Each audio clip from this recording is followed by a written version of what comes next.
अस्सलामुअलैकुम साथियों, आज हम लोग पढ़ने वाले हैं एक नया चैप्टर हिंदुस्तानी आइन के मेमार डॉक्टर भीमराव अंबेडकर को। ये आइन को बनाने वाले हैं, दस्तूर को बनाने वाले हैं। इसके मुतालिक आज हम लोग पढ़ेंगे और एक ही वीडियो में मुकम्मल इस तरीके से पढ़ लेंगे कि बड़ी आसानी के साथ तमाम सवालात आपके हल हो जाएंगे। बहुत बारीक बीनी से पढ़ने के बाद ये वीडियो बनाई गई है। चलिए देखते हैं। हिंदुस्तानी आइन के मेमार डॉक्टर भीमराव अंबेडकर के मुतालिक जानते हैं। तो डॉक्टर भीमराव अंबेडकर का ताल्लुक जो है वो निचली जाति से था। ऊंची जात के लोग उन अछूतों को अपने दरमियान रहने की इजाज़त नहीं देते थे। वो उनके कुआं से पानी नहीं ले सकते थे, न उनके तालाबों से पानी भर सकते थे। वो अछूत मंदिर में भी नहीं जा सकते थे, न स्कूल में जो है तालीम हासिल कर सकते थे। उनका सड़कों गलियों में झाड़ू लगाना और जूते पॉलिश करना, जूते बनाना, जूतों की मरम्मत करना और बेत के टोकरे बुनना या मुर्दा जानवरों की खाल को उतारना था। यही काम रह गया था निचली जात के लोगों का उस वक्त। ऐसे वक्त में एक अछूत मराठी ज़बान बोलने वाले महार ख़ानदान बहुत इम्पोर्टेंट है। महार ख़ानदान में डॉक्टर भीमराव अंबेडकर 14 अप्रैल 1991 ईस्वी को महू सेंट्रल इंडिया में पैदा हुए। ये बहुत ही इम्पोर्टेंट है। कब पैदा हुए डॉक्टर भीमराव अंबेडकर? तो 14 अप्रैल 1891 ईस्वी को पैदा हुए। उनके अब्बू का नाम रामजी मालोजी सकपाल था। उनके वालिद का नाम रामजी मालोजी सकपाल और वालदा का नाम जो था वो भीम बाई था। वो अपने वालिदैन की 14वीं और सबसे छोटी औलाद थे। सब लोग उन्हें प्यार से भीमा कहा करते थे। उन्होंने भीमराव के नाम से अपनी तालीम को मुकम्मल की और अपने दादा मालोजी की तरह से उनके अब्बू जो थे, उनके फादर रामजी सकपाल, वो भी बरतानवी सरकार की फ़ौज में मुलाजिम थे।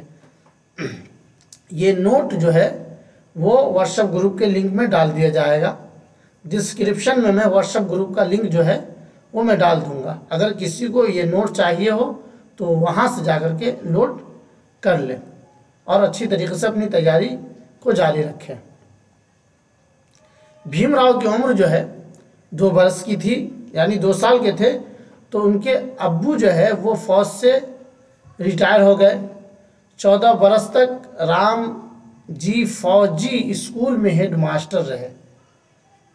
सुबुकदोशी के वक्त उनका ओहदा जो था वो दूसरी ग्रैंड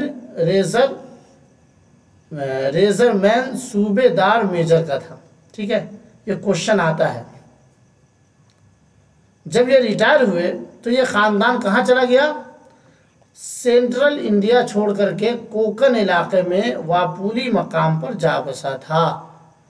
5 साल की उम्र में भीमराव का छावनी में गवर्नमेंट हाई स्कूल में दाखिला हुआ और वहीं राम जी को सितारा में नौकरी भी मिल गई थी। भीमराव 6 साल ही के थे कि उनकी माँ भीमाबाई का इंतकाल हो गया। चुनांचे राम जी की बहन यानी कि डॉक्टर भीमराव अंबेडकर की फूफू, तो राम जी की बहन ने इस ख़ानदान की देखभाल शुरू कर दी। उसके बाद ये होता है कि भीमराव को इस चीज़ का एहसास होने लगा था कि वो पैदाइशी अछूत है। दरअसल भीमराव के दादा परदादा कोकन इलाके में अम्बावाड़े के रहने वाले थे।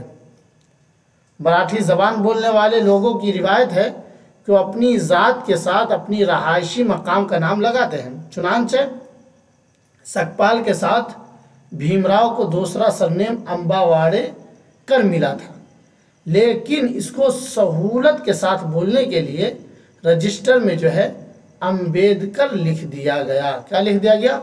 अंबेडकर लिख दिया गया।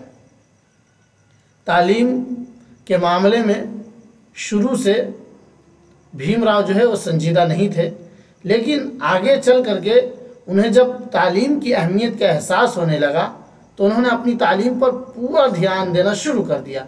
ये उस ज़माने की बात है जब राम जी की सितारा वाली नौकरी ख़त्म हो गई और उसका ख़ानदान मुंबई मुंतकिल हो गया था। और उनका दाखिला जो है मुंबई में कहाँ हुआ? एल्फिस्टन हाई स्कूल में हुआ था। ये याद रखिएगा, वेरी वेरी इंपॉर्टेंट है ना। एल्फिस्टन हाई स्कूल में उनका दाखिला हुआ था जिसमें भीमराव पढ़ते थे। ये स्कूल जो है सरकारी था, लेकिन यहाँ भी भीमराव के साथ जात पात का भेदभाव किया जाता था। स्कूल के सिर्फ बच्चे नहीं बल्कि स्कूल के असातिज़ा भी जो है वो हिकारत की नज़र से देखते थे। लेकिन तमाम चीज़ों को भीमराव क्या करते थे? खामोशी के साथ अपनी बेइज्जती को बर्दाश्त करते रहे।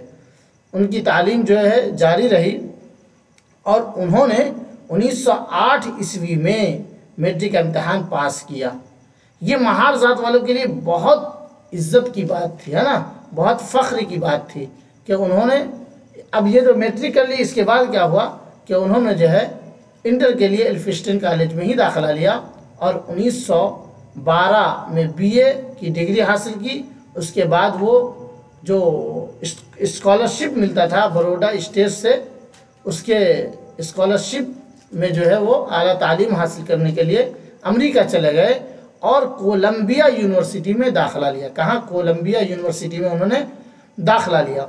उन्होंने माशियात में एमए पास किया। उसके बाद 1916 में पीएचडी की डिग्री हासिल की। उसी साल फिर वो इंग्लैंड चले गए और लंदन स्कूल ऑफ इकोनॉमिक्स में दाखिला लिया। उसी तरह वो इकोनॉमिक्स में एमएससी और बैरिस्टरी की तैयारी करते रहे। लेकिन 1917 ईस्वी में जब उनका वजीफ़ा जो है रुक गया था तो नतीजतन उन्हें हिंदुस्तान वापस आना पड़ा था। समझ रहे? जब उनका स्कॉलरशिप जो मिल रहा था बड़ौदा स्टेट से वो रुक गया तो उन्हें मजबूरन कहाँ आना पड़ा? उन्हें मजबूरन आना पड़ा इंडिया, है ना। हिंदुस्तान में वापस आकर उन्होंने प्रोफेसर ऑफ कॉमर्स और इकोनॉमिक्स की हैसियत से सिडनी होम कॉलेज में मुलाजमत शुरू कर दी। उस ओहदे पर 1918 से 1920 ईस्वी तक वो काम करते रहे, 2 साल। उस दौरान उन्होंने अपनी तनख्वाह से कुछ रुपये बचाकर महफूज कर लिए थे और कुछ दूसरे मुखलिसीन ने मदद की थी, जिसकी बदौलत वो दोबारा 1920 में इंग्लैंड चले गए और अपनी अधूरी जो तालीम थी उन्होंने 1921 ईस्वी में एमएससी और 1923 ईस्वी में डीएससी की डिग्री हासिल की और बैरिस्टरी भी पास कर ली। उसके बाद वो हिंदुस्तान वापस आ गए। अब हिंदुस्तान जब वापस आए, उनकी तालीम पूरी हो गई, तो अब डॉक्टर भीमराव अंबेडकर के कारनामों की फहरिस्त जो है बहुत ही लंबी है अगर उसको गिनाया जाए तो। चुनांचे आज़ादी के बाद जब मुल्क के आईन साजी का मरहला पेश आया तो दस्तूर साज कमेटी में वो सदर के ओहदे पर फाइज थे। यहाँ ये बात याद रखनी चाहिए कि जब उनकी उम्र कि जब वो जो है ये बात यहाँ पे याद रखनी चाहिए कि वो हिंदुस्तान वापस आकर जो है वकालत का पेशा इख्तियार किए थे और उस वक्त से वो समाजी, इस्लाही, सियासी सरगर्मियों में भी हिस्सा लेने लगे। उस दौरान उन्होंने सहाफ़त से भी अपने आप को जोड़ा था और अछूतों को ये सलाह दी थी, ये सलाह दी थी कि हम उस वक्त तक जो है तरक्की नहीं कर सकते हैं, हमारी कौम उस वक्त तक आगे नहीं बढ़ सकती है जब तक हम 3 मरहलों में अपने अंदर की सफाई नहीं करते। पहले ये कि अपने आम अखलाकी बर्ताव को ऊपर उठाना होगा, यानी हमको अपने रहन सहन में तब्दीली करनी पड़ेगी। एक दूसरे से हम कैसे बात करते हैं उसमें तब्दीली करनी पड़ेगी। साथ ही ऊंच नीच का जो भेदभाव है उसको ख़त्म करना पड़ेगा। एक बहुत अहम बात है कि आप अहद करें कि मुर्दा या सड़े हुए जानवरों का गोश्त नहीं खाएंगे। अब बताइए कि अगर एक जो है निचले समाज का कोई अच्छे तरीके से पैंट शर्ट पहन करके टाई लगा करके आपके सामने आए तो आप कह सकते हैं कि ये निचली ज़ात का है? बिल्कुल नहीं, क्योंकि वो अपने रहन सहन को तब्दील कर लिया है। इसीलिए उन्होंने कहा कि अपने रहन सहन को, खान पीन को तब्दील करो, बोलने का जो अंदाज़ है उसको दुरुस्त करो और उसके बाद मुर्दा या सड़े हुए जानवर का गोश्त नहीं खाना है। डॉक्टर भीमराव अंबेडकर ने ये अछूतों को सलाह दी थी। उसके बाद उन्होंने जो है 4 बरस, उनकी उम्र जो है 4 बरस की थी, वो 5वें दर्जे के तालिब इल्म थे, तो उनकी शादी जो है 9 बरस की लड़की रामाबाई से हुई। ये याद रखिएगा, किससे शादी हुई? रामाबाई, जो 9 बरस की थी उनसे शादी हुई थी। रामाबाई के इंतकाल के बाद उन्होंने एक ऊंची ज़ात की तालीम याफ्ता खातून से शादी कर ली थी, उनका नाम नहीं लिखा हुआ है, ठीक है। डॉक्टर भीमराव अंबेडकर हिंदुस्तानी समाज में छुआछूत के रिवाज से बहुत बेजार थे, उनको बहुत तकलीफ होती थी, इसलिए उन्होंने बुद्ध मज़हब को कबूल कर लिया। कौन सा मज़हब कबूल कर लिया? बुद्ध मज़हब कबूल कर लिया। डॉक्टर भीमराव अंबेडकर को बहुत सारे एजाज़ात से भी नवाजा गया। हिंदुस्तान के सबसे बड़े एजाज़ भारत रत्न से उनको नवाजा गया था, ये पुरस्कार उन्हें मिला था। और उनके बारे में बहुत सारी चीज़ें हैं, लेकिन ये जो है आपको इसको छोटा करके जो बहुत इम्पोर्टेंट है वो आपके सामने पेश किया गया है। नहीं तो अगर लिखी जाए तो पूरी एक किताब लिखी जाएगी इनके बारे में। डॉक्टर भीमराव अंबेडकर के बारे में बहुत बड़ी शख्सियत थी, जिन्होंने जो है हिंदुस्तान के कानून को लिखा है ना, उसके दस्तूर को लिखा, उसके आइन को लिखा। अगर ये वीडियो पसंद आए तो लाइक कीजिएगा, सब्सक्राइब ज़रूर करिएगा और अपने दोस्तों तक शेयर कर दीजिएगा।